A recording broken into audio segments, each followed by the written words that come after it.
আজ কয়েকটি পরামর্শ থাকবে আমার পক্ষ থেকে নতুন রাজনৈতিক সংগঠন যারা প্রতিষ্ঠা করতে চান, বাংলাদেশের আগামীর রাজনীতিতে তারা টিকে থাকতে চাইলে কিংবা মানুষের জনসমর্থন পেতে চাইলে আপনার রাজনৈতিক দলের কি কার্যক্রম থাকা উচিত, বিশ্বাসটা কি থাকা উচিত সে বিষয়ে।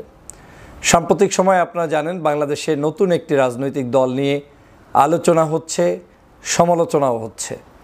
সেই নতুন রাজনৈতিক দলটি হচ্ছে বাংলাদেশের ২৪-এর গণ অভ্যুত্থান যারা করেছে, বিপ্লব যারা করেছে, সেই বৈষম্য বিরোধী আন্দোলনের নেতৃত্বে যে বিপ্লব হয়েছে সেখানে যারা নেতৃবৃন্দ অংশগ্রহণ করেছেন, সেই ছাত্রনেতারা নাগরিক কমিটির মাধ্যমে যে একটি নতুন রাজনৈতিক বন্দোবস্ত তৈরি করতে চাচ্ছে এবং সেটারই একটি দল হিসেবে নতুন আত্মপ্রকাশ, নতুন নামে তারা সামনে আসবে, এটাই স্বাভাবিক।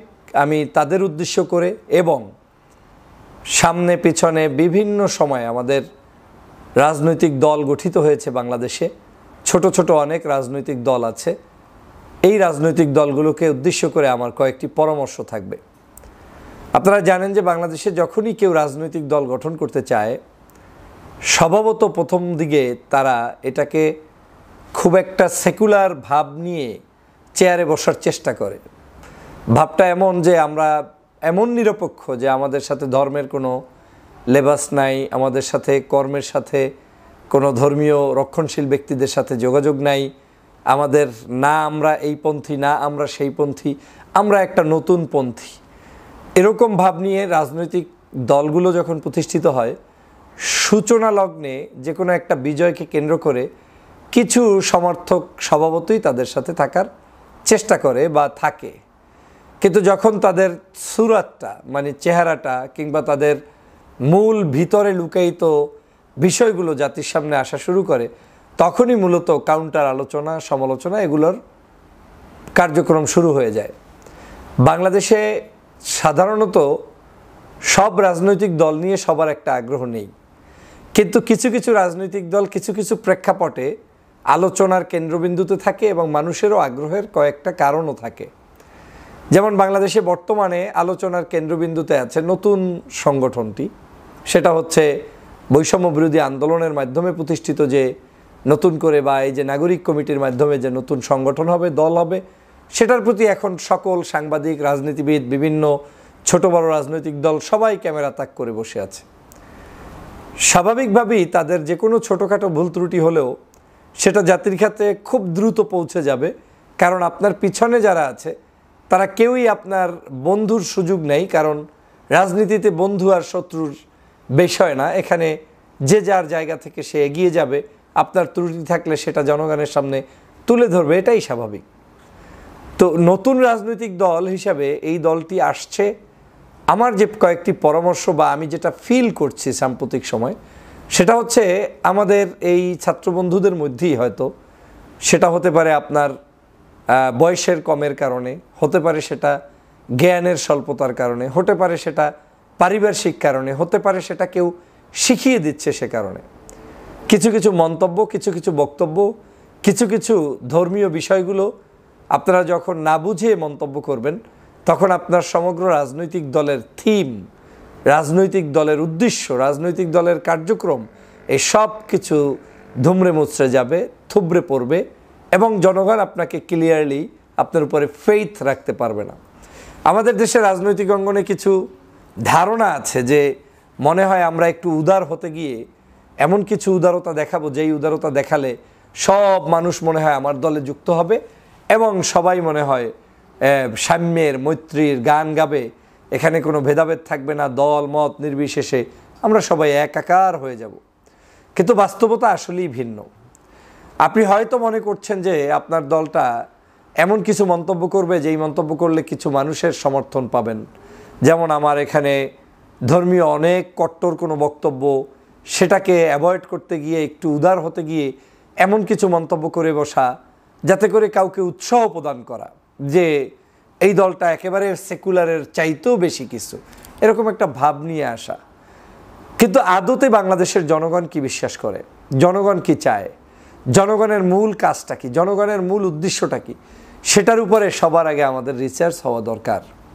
এই রাজনৈতিক দলগুলো অনেকগুলো কারণেই সমাজে প্রতিষ্ঠিত হতে পারে না। এর মধ্যে অন্যতম কারণ হচ্ছে রাজনৈতিক দলগুলোর থিম যখন বাম ঘেঁষা হয়ে যায়, যেমন আমার মধ্যে কোনো ধর্মীয় চিন্তা থাকবে না, আমার মধ্যে কোনো জাতীয়তাবাদী চেতনা থাকবে না, আমার মধ্যে কোনো মানে এদেশের যে অন্যান্য ধর্মীয় মূল্যবোধের রাজনৈতিক দল তাদের পন্থী কিছু থাকবে না, আমি এমন কিছু যেটা দিয়ে আমি কিছু দেখাবো, কিন্তু আসলে আমি তেমন কিছুই না।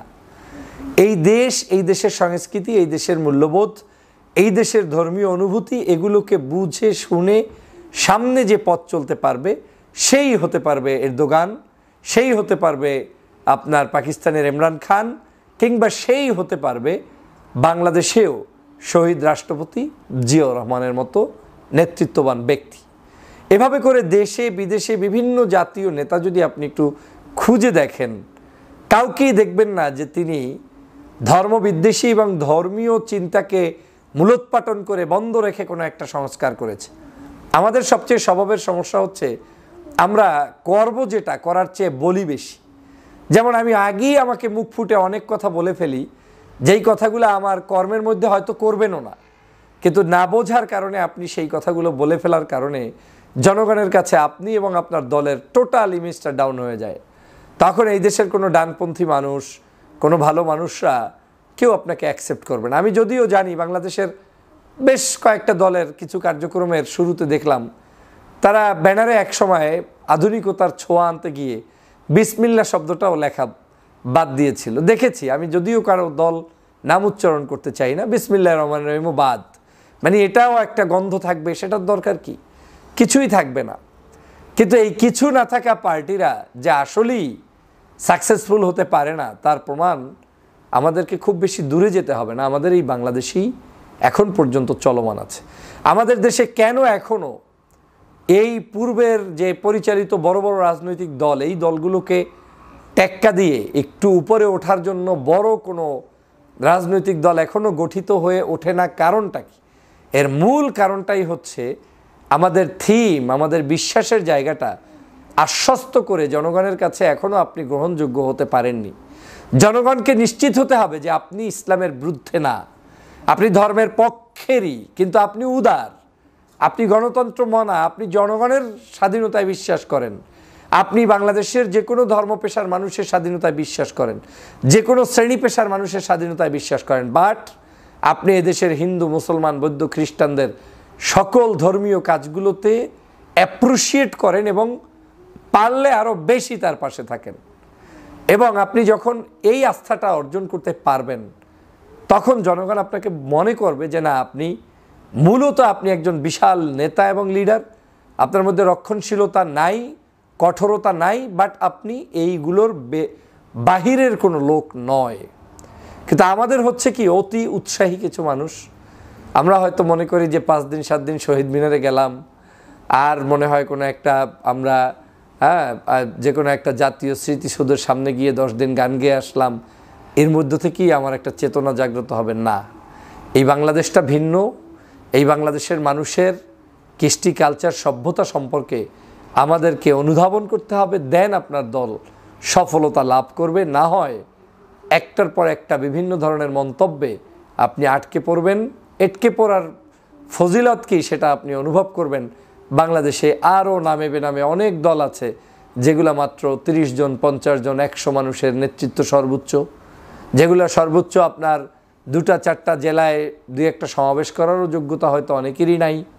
এটাই বাস্তবতা, এটাকে অনুভব করেই রাজনীতিবিদদের পথ চলা উচিত। আমি এই কথা কেন বলছি, নিশ্চয়ই বিচক্ষণ বুদ্ধিজীবী যারা আছেন তারা বুঝতে পেরেছেন আগামী দিনে বাংলাদেশে নতুন নতুন অনেক রাজনৈতিক দল আসবে।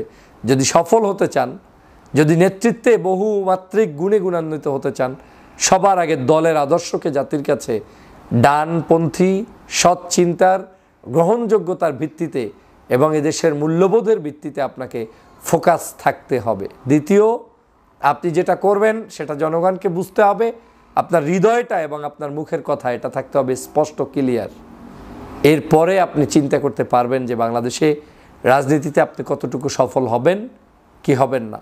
আর যদি সেটা আপনি না চান, তাহলে আপনি যেভাবে চলছেন সেভাবে চলতে পারবেন, কিন্তু সেই চলায় মূলত যে একটি মহা বিপ্লব, ভিন্ন কিছু চিন্তা আমরা দেখতে চাই বা দেখছেন, সেটা সফল হওয়া সম্ভব নয়। সবাইকে ধন্যবাদ।